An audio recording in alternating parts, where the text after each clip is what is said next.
Hello friends, I welcome you all. This is the third video for our subject microwave engineering.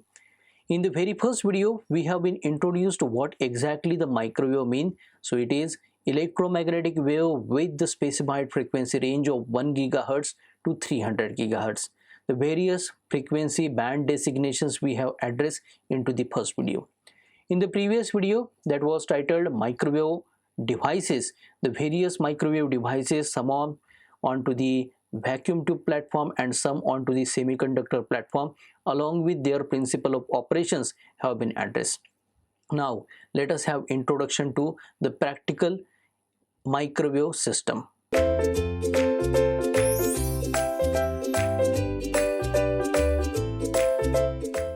So here we start with introduction to microwave systems. So microwave system basically has two sides. So onto the left hand side, we consider the microwave system to have transmitter section. So in the transmitter section, it is expected that the microwave signal will be generated. It will be further processed as per the requirements and then it will be transmitted onto the communication channel. So the components that are consisting onto the microwave transmitted region. So here it will be the microwave oscillator that actually generates a microwave signal. Then it will be having the waveguides and further devices. Now onto the right hand side, we can consider a receiving system. A receiving system is supposed to receive the microwave that is traveled through the communication channel. It will be processing that particular microwave signal.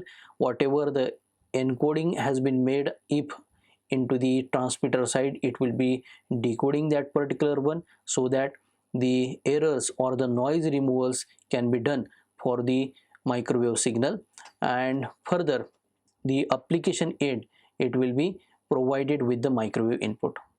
So in the receiving section, there will be first of all the receiving antenna.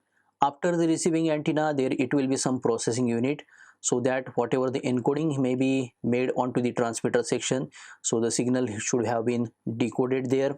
The pre-processing before it will be given to exact the application at the end use, so will be made there. So there it will be a rectangular waveguide and some another devices also. So a typical diagram of the microwave system can be given. So it will be, so here it is the diagram. So in the diagram on the very left extreme, you find a microwave generator. So in the microwave generator, either the gun oscillator or the reflex klystron or a magnetron mostly be used here. So after that, sometimes it is isolator which protects the microwave generator from the another system if the reflection are supposed to occur. Then there it will be a calibration of the signal. Then it will be a variable type of attenuator. So some kind of attenuation we can introduce into the microwave that will be flowing through the system.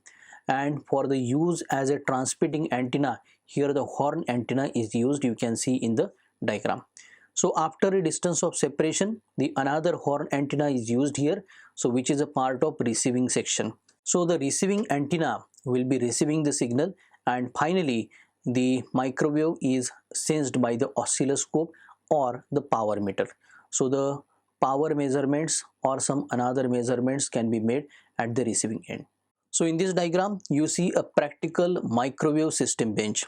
Onto the left hand side, you find a power supply. If for example a reflex klystron is used as oscillator, there it will be a klystron power supply providing the necessary potential to have microwave generated because of this reflex klystron oscillator. After reflex klystron oscillator, in this you see isolator that isolates reflex klystron from the reflections generated into the microwave system. Then there it will be a variable type of attenuator. A frequency meter is there for the measurement of frequency with the help of resonant cavities inside it. Then you see a microwave slotted line. So slotted line is basically a rectangular waveguide in which a tunable probe is inserted to make the sensations of the power with respect to the microwave propagating through it. And finally onto the right hand side, you see either a power meter or a VSWR meter. So in this diagram, you see various microwave components. These microwave components include directional coupler, the slotted line just now we have discussed, Eplenty, Hplenty, Magic T, the horn antenna, you can see the terminator, phase shifter, variable type of attenuator. So many microwave components are there. Those we are going to learn into the chapter microwave components. So for example, the microwave source is seen in terms of the reflex keystone. The file picture of the reflex keystone you can see here. This is the file picture of the isolator. The property of the isolator is that the flow of the microwave is permitted in one direction only. The another direction flow of microwave is totally terminated into the isolator. So this way, if you are having microwave generated onto the left hand side with the microwave source and allow it to flow into the right hand side, it will be 100% permissible. And if there is certain wave that is traveling from right hand side to the left hand side, it will be totally terminated. So this is the isolator to safeguard the microwave source. Now this is the variable attenuator you see in the figure. So it has a rotating knob. With the rotation of the knob, the variation into the attenuation can be made possible into the microwave that is flowing through the rectangular waveguide that is shown at the bottom. So this is the file picture of the frequency meter. So the top of the frequency meter can be rotated here. So here the resonant cavities inside, there it will be the changes into the distance between the two walls of that particular resonant cavity, and the resonant frequency Fr that is generally we represent can be measured with the help of this frequency meter. So this is the slotted line. So rectangular waveguide is basically a hollow metallic tube through which the microwave can propagate. So the four legs to the particular stand for the rectangular waveguide have been shown here, and at the center of this rectangular waveguide there it is one insertion made, and in that particular insertion there it is a sensor which senses the power with respect to the microwave flowing through it. So this is a simple picture of rectangular waveguide. Waveguide is nothing but a hollow metallic tube.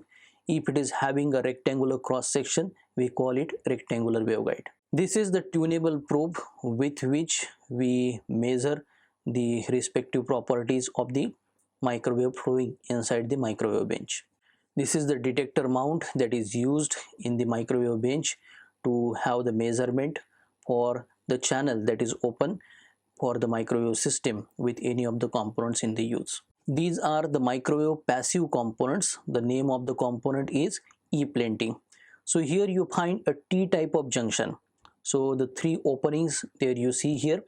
The property of the Eplenty is that if you provide input of microwave to the middle, so that time there it will be a diversion into the two channels, the port number 1 and port number 2, with the 180-degree phase shift. So this is Eplenty. After that here we have another T, so that T is Hplenty. So in the Hplenty, if we provide input to the middle port, of course there it will be a division of microwave flowing out of port 1 and port 2. But if we provide inputs to port 1 and port 2, there it will be the addition at the middle port, that is port number 3. So in Eplenty, a subtractive property can be observed, whereas for Hplenty, the additive property of microwave power can be observed. This is another magic T. Magic T is actually a hybrid T formed because of the Eplenty as well as Hplenty combined. This is a directional coupler. The two-hole directional coupler we shall be learning in more detail in the chapter microwave components, and we shall be also deriving the scattering matrix for the same component. This is a 3-port circulator. Based on to the Faraday's principle, there will be a rotation into the orientation of E vector associated with the microwave flowing through the microwave system. So circulator will be having n number of ports, and from port number 1 to 2, 2 to 3, 3 to 4. So that way there it will be a circulation of microwave from one port to another port. So this is also important in the microwave bench. This is phase shifter. Whatever the microwave that propagates into the microwave system, if you need to change or if you need to shift the phase of that particular microwave, we can rotate the knob associated with this phase shifter so that the phase shift can be introduced. This is the typical horn antenna used mostly with the microwave system. So horn antenna can be used as the transmitting or the receiving antenna. So mostly the horn antenna we find with the use of linear polarization. So these were the various microwave components which are a part of microwave system. So in order to design the efficient and the desired microwave system, it is very necessary to have a proper knowledge of each and every microwave component. Then you will be succeeding in designing a proper required microwave system for the end use or the application at hand. So by the next lecture we shall be addressing various applications possible with the help of microwave engineering. I hope you like this particular video, and for more information you can subscribe to Ekeeda channel. Thank you.